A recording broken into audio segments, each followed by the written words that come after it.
Assalamu alaikum 5th class beta. Today we are going to do the book reading of page number 93 related to unit number 15 electricity. Last time हम लोगों ने 91 and 92 किए थे. आज हम 93 की detail से बुक रीडिंग करेंगे और मैं साथ साथ आपको इसका मीनिंग भी एक्सप्लेन करती जाऊंगी. When electricity gathers in one place, it is known as static electricity. The word static means something that doesn't move. हमने इसका उर्दू में भी लास्ट टाइम मीनिंग मेंशन किया था कि वो चीज़ जो साकिन हो. साकिन मीन्स जिसमें किसी भी किस्म की मूवमेंट ना हो. And the electricity that moves from one place to another is called current electricity. यहाँ पर आपको दोनों इलेक्ट्रिसिटी की टाइप्स के बारे में एक्सप्लेन किया गया है कि वो वाली टाइप ऑफ इलेक्ट्रिसिटी जो कि एक ही जगह पर गैदर्स रहती है, इकट्ठी रहती है, उसे हम स्टैटिक इलेक्ट्रिसिटी कह देते हैं. और दूसरी टाइप वो जो जिसमें करंट एक जगह से दूसरी जगह फ़्लो करता है, मूव करता है, ठीक है, उसे हम करंट इलेक्ट्रिसिटी कह देते हैं. अब हम करंट इलेक्ट्रिसिटी के बारे में पढ़ेंगे. Current electricity in some materials the electrons are free to move. When such materials are connected to a battery or main sockets, these free electrons become energized. Energized means कि उनमें further और energy जो है वो increase हो जाती है. They start moving from one end of the matter to the other end, passing from atom to atom. This flow of electron in an atom is called electric current. In a circuit, electrons move from the negative terminal to the positive terminal. अब इसमें बेटा वो आपको क्या बता रहे हैं कि मैंने आपको लास्ट टाइम भी बताया था कि जो न्यूट्रल एटम होता है उसमें number of electrons are always equal to the number of protons. और उसमें जितने पॉजिटिव चार्जेस हैं उतने ही नेगेटिव चार्जेस होते हैं और दोनों एक दूसरे के इफ़ेक्ट को न्यूट्रल कर देते हैं, यानी कि कैंसल आउट कर देते हैं. ठीक है. फिर होता ये है कि अगर आप कुछ मटेरियल्स ऐसे होते हैं जिनमें नेचुरली जो नंबर ऑफ़ इलेक्ट्रॉन्स हैं they are always greater than the number of protons. उन मटेरियल्स को हम लोग कह देते हैं कंडक्टर्स, क्योंकि उसमें फ्री इलेक्ट्रॉन्स होते हैं. तो जब हम उस मटेरियल को कनेक्ट कर देते हैं बैटरी के साथ या किसी भी मेन सॉकेट के साथ, तो फ्री इलेक्ट्रॉन्स एनर्जाइज्ड होकर मूवमेंट शो करते हैं और वो एक जगह से दूसरी जगह अगर मूव करके चले जाते हैं तो इसे हम करंट इलेक्ट्रिसिटी कह देते हैं. ठीक है. तो करंट इलेक्ट्रिसिटी में जो करंट की डायरेक्शन होती है, जो इलेक्ट्रॉन्स की मूवमेंट होती है, it is always from the negative terminal to the positive terminal. ठीक है. हमेशा ये नेगेटिव टर्मिनल से पॉजिटिव टर्मिनल की तरफ होती है. And here is the diagram to explain you. आप यहाँ पर देख सकते हैं कि ये यहाँ पर एक इलेक्ट्रिक सर्किट दिखाया गया है. तो यहाँ पर हमारे पास जो बल्ब है, बल्ब के साथ हमने वायर कनेक्ट की हुई होती है और वायर आपको पता है कंडक्टर्स मटेरियल ही की होती है. वायर में फ्री नंबर ऑफ़ इलेक्ट्रॉन्स होते हैं. तो जब आप इसे बैटरी के साथ कनेक्ट करते हो तो इसमें मूवमेंट ऑफ फ्री इलेक्ट्रॉन्स जो उनसे है ना वो शो करते हैं from negative terminal to positive terminal. और इसके दौरान हम उससे हमने जिस इलेक्ट्रिक अप्लायंस से अटैच किया हुआ होता है वो भी वर्किंग शो करती है. ठीक है. अगर आप इसकी कोई भी टर्मिनल से वायर को जो है डिस्कनेक्ट कर दोगे तो आपको जो बल्ब है ये चलता हुआ दिखाई नहीं देगा. लेकिन जब हम इसे दोबारा से कनेक्ट कर देंगे तो इलेक्ट्रॉन्स को दोबारा से मूवमेंट के लिए एक प्रॉपर जो है वो वे मिल जाएगा और दोबारा से ये अपनी वर्किंग को बल्ब अपनी वर्किंग को शो करेगा. ठीक है. ये भी बिल्कुल एक ऐसी ही डायग्राम है जो बिल्कुल क्लियरली आपको बता रही है कि movement of electrons is always from negative terminal to positive terminal. ठीक है. Simple circuit with light. एक ऐसा पूरा जो है सेटअप जिसमें एक इलेक्ट्रिक अप्लायंस अटैच किया गया हो, उसकी वर्किंग हम देख सकें. वायर हो और बैटरी हो या मेन सॉकेट हो और उसके दोनों टर्मिनल से वायर को अटैच किया गया हो, तो ऐसे पूरे सेटअप को हम सर्किट कह देते हैं. ठीक है. Now we will read the next paragraph that is all about static electricity. Static means the electricity that doesn't move but gathers at one place, जो एक ही जगह पर इकट्ठी रहती है. You experience the static electricity in your daily life. What happens when you pull off your sweater in dry or cold weather? You get fly away hair. Why? What happens when you walk on the carpeted floor and touch the doorknob? You feel an electric shock.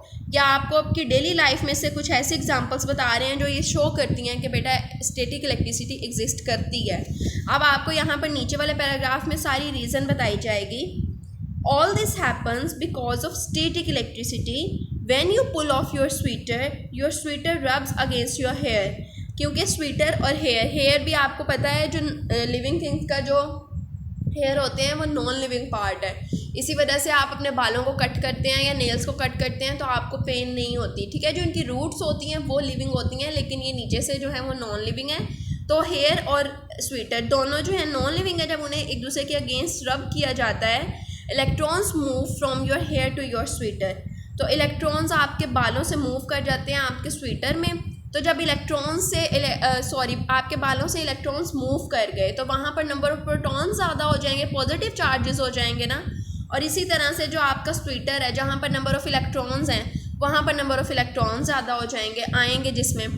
तो जब दोनों एक जैसे charges इकट्ठे होते हैं तो वो क्या करते हैं, एक दूसरे को रिपेल करते हैं। जस्ट रिमेंबर दैट कि अगर नेगेटिव चार्जेस हों या पॉजिटिव चार्जेस हों तो वो क्या करेंगे, वो एक दूसरे को रिपेल करेंगे, ठीक है। और जब वो एक दूसरे को रिपेल करते हैं तो हमें अपने फ्लाई अवे हेयर हम लोग फील करते हैं। Now your hair has lost a few electrons and they all are positively charged. What happens when the like charges are brought closer to each other? Just memorize it. क्या होता है जब एक जैसे चार्जेस को हम एक दूसरे के पास लेके आते हैं, वो रिपेल करते हैं, they repel each other. Since hairs have like charges they repel each other, as a result your hair becomes fly away. Okay, when an atom comes into contact with one another atom, electrons may jump from one atom to another. When this happens, the atom ends up having more electrons than the protons.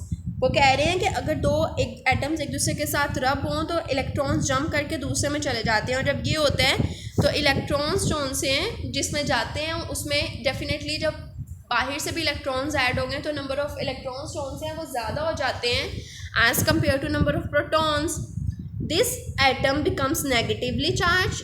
वो वाला atom जो अपने अंदर electrons को enter होने की permission देता है, क्योंकि इलेक्ट्रॉन पर नेगेटिव चार्ज होता है ना बेटा, तो वो पूरे का पूरा एटम नेगेटिवली चार्ज कहलाता है। And the atom which becomes and the atom which losses electrons becomes positively charge. और वो वाला एटम जो इलेक्ट्रॉन्स को लूज़ कर देता है, यानी कि जो परमिशन देता है कि इलेक्ट्रॉन उसमें से निकल जाए, तो डेफिनेटली पॉजिटिव चार्ज उस पर डोमिनेंट हो जाएगा, तो उसे हम कहेंगे पॉजिटिवली चार्ज। दिस इम्बैलेंस, यानी कि ये जो तवाज़ुन में ख़राबी आ जाती है, imbalance of positive and negative charges, is called static electricity. इसी को हम स्टैटिक इलेक्ट्रिसिटी कहते हैं। Now you have an idea of the role of electrons in causing lightning during the thunderstorm. अब हम thunderstorm यानी कि जब तूफ़ानी बारिश आती है, जो लाइटनिंग का प्रोसेस होता है, उसके बारे में पढ़ेंगे। लेकिन उससे पहले आप ये पेज नंबर 93 के बिल्कुल बॉटम पर राइट साइड पर एक ब्लॉक है, इसे हम रीड करेंगे। ये छोटा सा एक्सपेरिमेंट है और बल्कि आपने भी इसे अपने घरों में परफॉर्म करना है ताकि आपको स्टैटिक इलेक्ट्रिसिटी की फंक्शनिंग और ज़्यादा आपके माइंड में क्लियर हो जाए। When you rub a comb against your hair, जब आप कंघी को अपने बालों में करते हैं, you charge up the com, आप कॉम को चार्ज कर रहे होते हैं, आपको पता है। When you bring this charged comb near to the pieces of paper, the comb attracts them. This happens due to the disturbance or imbalance of electrons on the surfaces of objects. बिल्कुल इसी तरह से जैसे sweater बालों के साथ रब हुआ, अगर कॉम बालों के साथ रब होगी तो क्या होगा कि इलेक्ट्रॉन्स कॉम में आ जाएंगे, तो उसमें नेगेटिव चार्जेस ज़्यादा होंगे और बालों पर पॉजिटिव चार्जेस ज़्यादा होंगे।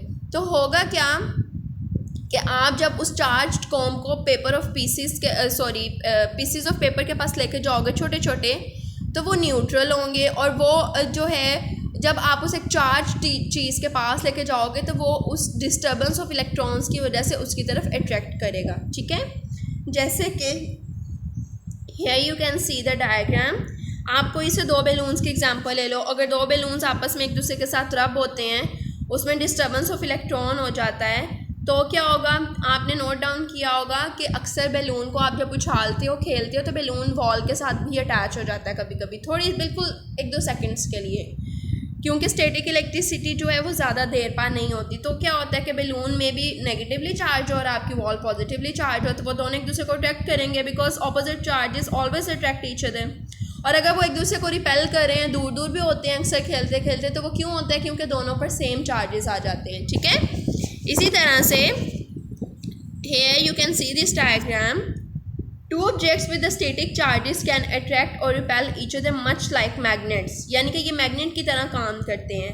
If the charges are the same, अगर चार्ज सेम हो, बहुत पॉजिटिव और बहुत negative, the objects will repel just like the magnets. अगर तो चार्जेस सेम हैं तो वो दोनों एक दूसरे को रिपेल करते हैं, बिल्कुल ऐसे ही जैसे मैग्नेट के जो है वो सेम पोल्स एक दूसरे को रिपेल करते हैं। But if the charges are different they attract, और अगर ये दोनों डिफरेंट हैं यानी कि अगर एक पॉजिटिव और एक नेगेटिव है तो फिर ये दोनों एक दूसरे को अट्रैक्ट करेंगे। ठीक है,